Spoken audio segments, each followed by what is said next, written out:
Long ago, in a land called Egypt, there lived a group of people known as the Israelites. For many years, they worked very hard for the king of Egypt, called Pharaoh, but Pharaoh was not kind to them. The Israelites wished for freedom, so they prayed to God to help them. One day, God listened to their prayers and chose a man named Moses to lead them out of Egypt. Moses was brave and trusted God with all his heart. God told Moses to go to Pharaoh and ask him to let the Israelites go free. But Pharaoh said no again and again. So, God sent many signs and wonders to show Pharaoh his power. Finally, after many miracles, Pharaoh agreed to let the Israelites leave Egypt. The Israelites were so happy. They packed their things and followed Moses into the desert, away from Egypt. God guided them during the day with a big cloud, and at night he sent a pillar of fire to show them the way. They walked and walked until they reached the edge of a great sea called the Red Sea. But soon, Pharaoh changed his mind. He sent his soldiers and chariots to chase after the Israelites. When the people saw the soldiers coming, they became very scared. There was water in front of them and Pharaoh's army behind them. They didn't know what to do, and some began to cry out to Moses, "Why did you bring us here? Now we are trapped." But Moses told the people, "Don't be afraid, God will protect us."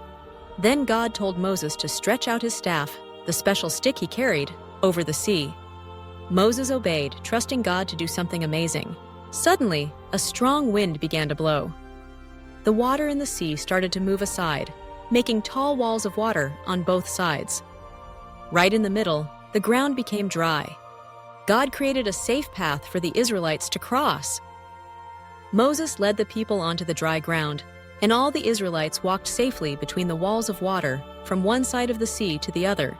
Behind them, Pharaoh's soldiers tried to follow. But as soon as all the Israelites had crossed, God told Moses to stretch out his staff again. The wind stopped, and the water came rushing back together. Pharaoh's army could not cross, and the Israelites were safe at last.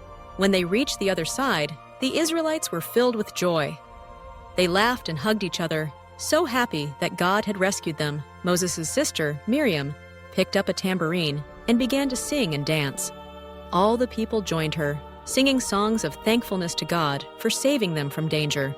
The Israelites learned that God is always with them, even when things seem scary or impossible. They learned to trust God, just like Moses did, and to remember that God loves and protects his people.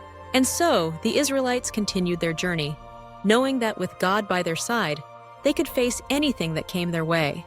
The story of crossing the Red Sea reminds us that even when we are afraid or don't know what to do, we can trust God to help us. No problem is too big for him, and he will always find a way to take care of us. And that is the story of how Moses and the Israelites crossed the Red Sea, with God leading them every step of the way.